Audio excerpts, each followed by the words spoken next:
sa survey, naman sila, may publicity sila. So maniniwala ang taong bayan sa kanila. Pero hindi nila alam, yung survey po na kumakalat, mga kababayan ko, at nagpapakalat na rin ho, na nagsasabi ho na si Sado daw po ay popular sa mga Pilipino.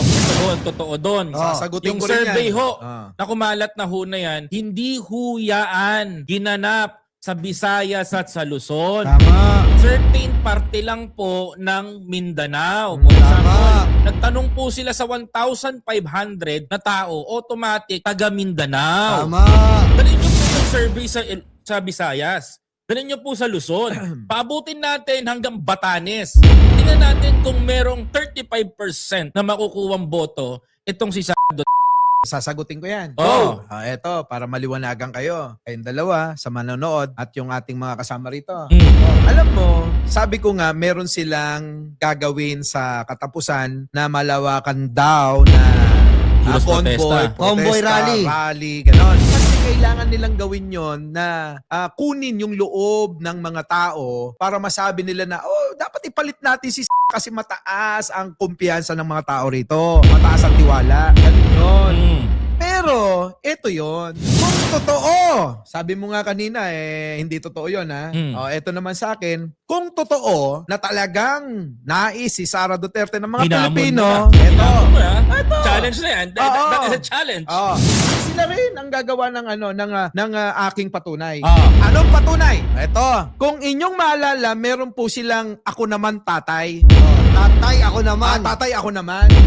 Bakit hanggang ngayon yung 500,000 na pirma ay hindi pa rin nila nakukumpleto? Tama. Eto, matindi. Oh. Halos hindi na matulog yung mga vlogger nila. Nakainganyo. Ito! Diba? Yung mga vlogger nila, halos hindi na matulog. Ha? Oo. Kulang na lang siguro. Di na ka naliligo eh. Kulang na lang siguro. Salangan ni yung mga yan eh. Tingnan nyo. Bakit hindi pa rin nila nakukumpleto yung pirma na nais nila kung talagang maraming may gusto at mataas ang tiwala ng tao kay sampu ng kulto nila. Alam mo, Boss Mike, as of the moment, 12,000 pa lang ang bibiktima nila at trending yan ha. Trending yan sa social media. Kasi pati po mga kabataan, 7, 8 years old, pinapapirma. Kasi desperado na.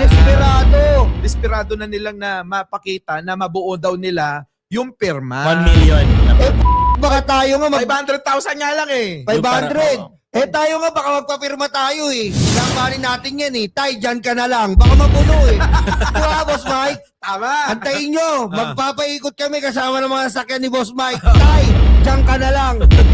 Tay, dyan ka na lang. Oo, Signature tay, dyan ka na lang. Pero para sa lahat po ng mga kababayan natin, wala akong magagawa yung pirma. Ayan. Kahit po pumirma ho kayo, paabutin nyo maho ng 2 milyon o 1 milyon yung pirma na yan at isumitin nyo ho sa Supreme Court, hindi pa rin mababago ang desisyon ng ICC. Hindi pa rin magbabago ang desisyon ng ICC, mga kababayan ko. Kahit pumirma ho kayo, 1 milyon pa ho yan, wala hong lalabas na Ito, sasagutin ko. Yeah. Alam naman nila yan. Alam ng kulto ni Duterte na talagang walang bearing yan sa ICC. Bakit ka mo? Bakit? Kasi nga kailangan nilang mapuno yan bago sila mag-rally sa katapusan. Tama. Sama-sama yan. I-analisan yung maigi. okay. So what you mean is, Boss Mike, is nagpe-prepare yung mga parallel leader na to na nanggagalit ng tao, naggagaslight sila Basang-basa para sa katapusan. Basang-basa naman yung diskarte nila. Sabi ko nga sa iyo, yung diskarte nila parang pambata lang eh.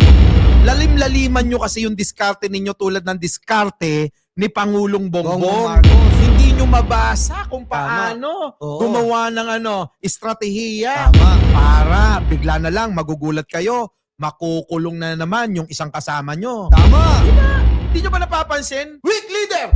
Kulong. Si Digo, si Kik nakulong. Oh. Bakit? Kasi di umano si Kib nagpopondo ng mga rally. Inuna si Kib. Tama. Yung nagsabi ng weak leader, si Digo. Nagulat ang mga tao, biglang nakulong. Ayun ba yung weak leader na matatawag mo? Sa Netherlands. Nasa Netherlands? Netherlands. Yung nagmimic my day. Di ba? Oh, si nasan na ngayon? Oh. Nagtatago. Oh. Anak ng Pero merong bibitawan dito. May malalaman kayo sa mga susunod. One, dahil sa papalapit na impeachment, magtagurin tong isa na to pag nalaman ng mga kababayan natin. Merong naaamoy na isa pang magtatago. Sana lumaban to. So, hiling ko lumaban eh. Lumaban sana to. Saan ba yan? Nasa panig ba ng ni Duterte? Sana, ito. Sana lumaban to. Magandang laban talaga pag lumaban to. Kasi ito yung pinaka side Si Jack. Si Jack. sidekick. Sabihin ko sa'yo, magkakawarrant din yan.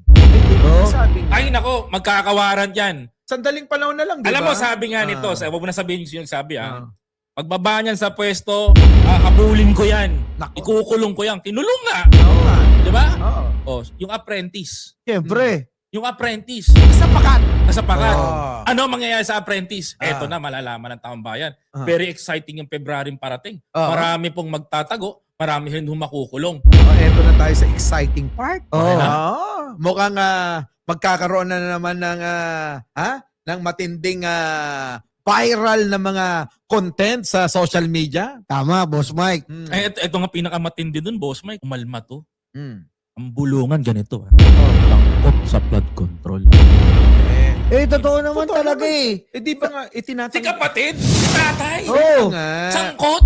Kaya ikaw, Alam mo sino umamin? sino? Bumulong ang contractor na partner. Nako! Tago na lang natin sa pangalang Hoy! Nako! Kaya ikaw, maganda ka na, chicken lomi to go. Ha?